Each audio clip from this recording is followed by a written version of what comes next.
probably older than some of the European cities. Well, that would be jam making, as weird as that sounds. It's probably one of the oldest culinary practices that we have, with its origins dating back to, as far as I can tell, 1st century Rome. It was the largest part of the diet in Middle Eastern countries where sugar grew naturally and in abundance. This enabled the people to have the vitamins from the fruit all year round. Sailors returning to Britain brought back jams and recipes, as well as the Spanish, who brought the tradition to the West Indies, where fruit was in abundance, so they used this tradition or practice to preserve the fruit. So early New England settlers used other ways of making it, like molasses, honey, and maple sugar, also used to sweeten it. They also got their pectin from boiling apple peels, and for those of you who don't know, pectin is the thickening agent used to make jellies and jams. It was also known that vitamin C prevents scurvy, so jam then became a part of the staple used on ships, because while fresh fruit doesn't last very long, jam usually lasted the entirety of the trip and provided sailors with the vitamins they needed. So now that you know a little bit more about the history and background of jam making, I think we should probably get started. So when you start to make anything, like any person would do, you have to wash your hands, that way you don't contaminate the berries or any other foods you may be working with. So it's always good to wash your hands first.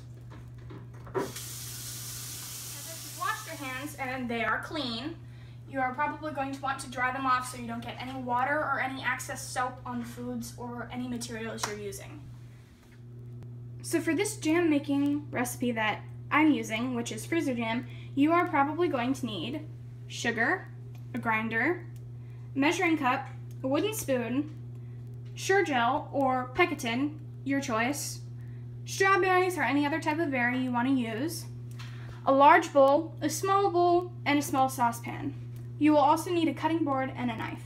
So now you're going to want to wash your strawberries or any berries you use, because it's important to get any extra pesticides or unwanted bugs off of them before you do actually use them. So now that you've washed the strawberries, you actually do have to dry them just to get all the extra stuff off. Washing them won't work. Then you're going to want them to put them in a small bowl or back in the container once you're done drying them and washing. So now we're going to take our washed and dried strawberries and we're going to be cutting the tops off them for the recipe. You don't have to do this, but I mean, I don't think anyone really wants strawberries with the tops on. If you know someone who wants strawberries with the tops on, be my guest. But any normal people out there, yeah.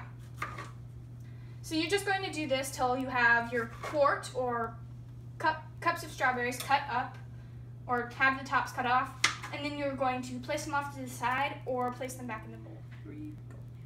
So now that I've cut the tops off the strawberries and placed them off to the side back in a container or bowl, I am going to take my strawberry tops and throw them in the garbage, because it's always better to clean up as you go along instead of cleaning up after, because that will just make it more work for you and a bigger mess.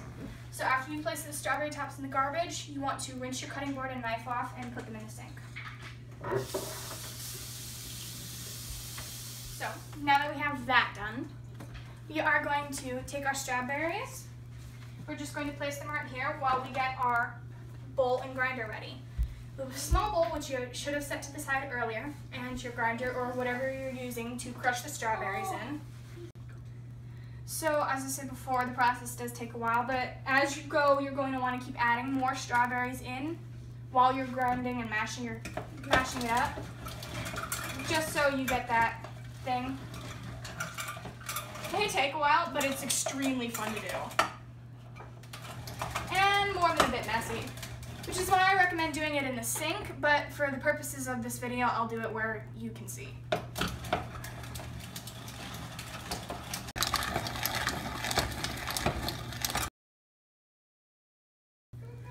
Okay, so that took about 10 minutes. As you can see, I'm all done with crushing my strawberries.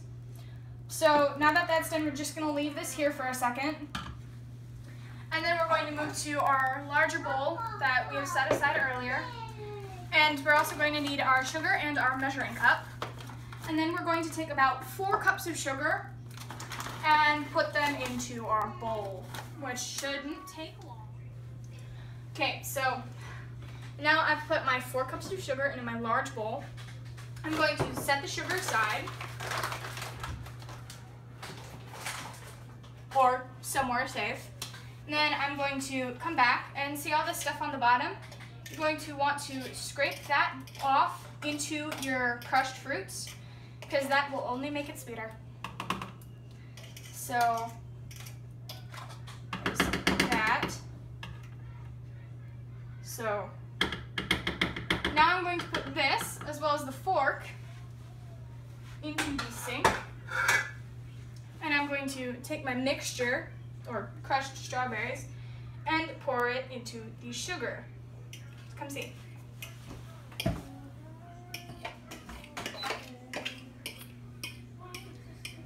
So this is what it should look like, and now I'm going to put my small bowl and my fork into the sink.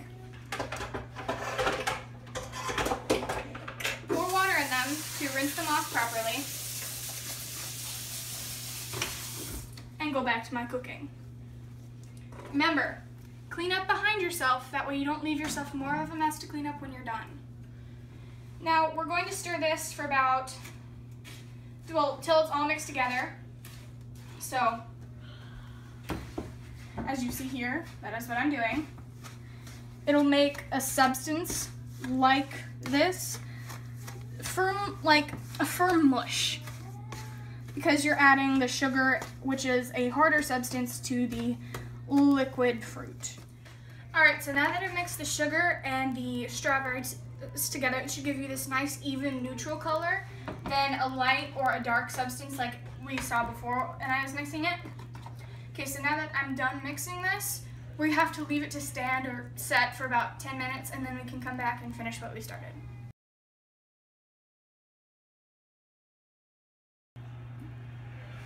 Alright, so now that we've mixed our fruit sugar mixture and let that set or stand for 10 minutes, we're now going to take our saucepan, which we have had prepared earlier. We're going to place it on the stove, and we're going to take our measuring cup and fill it with 1 cup of water, and 1 cup of water to be exact. Then we're going to put it in our saucepan. We're going to take our Sure-Jell, or whatever brand of pectin you decide to use, although recipes may vary. So, and then we're going to take this, dump it in the water,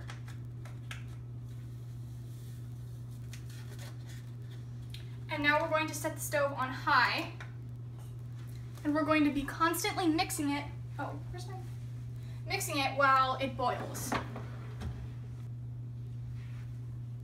And we're going to let it boil on high for about a minute, with us constantly mixing it.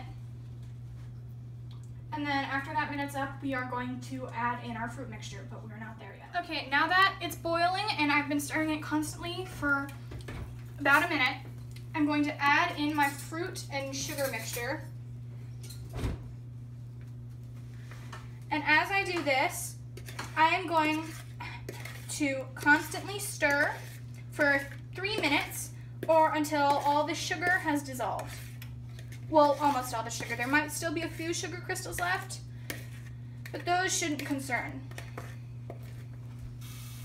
Now everything is in. I'm going to stir that, and I will be back with you in about 3 minutes. Okay, true to my word, it has been 3 minutes, so now that I have been stirring it for 3 minutes straight, or at least until all the crystals dissolve, I'm going to turn my heat off, but I also have to be very careful as to not touch it, and that is why we have an adult supervisor with me, or with anyone. So I'm going to move this over here, so I get a better angle when filling my jars, and so it's not constantly on the heat, which gives it a chance to cool down for a minute. So I'm going to use this or this. Either one will do, or if you have a metal ladle, I advise using that. And like I said, always best to clean up. So now we're going to do what we're going to do is we're going to fill our jars, or in your case, any containers you may have chosen to use. It's really simple. You scoop and pour till you've filled it all the way to the top, till you have at least ½ inch left between the rim and the container's lid. So as you can see, there was a lot of excess and dripping. So you're going to want to wipe all this off from around the sides and edges.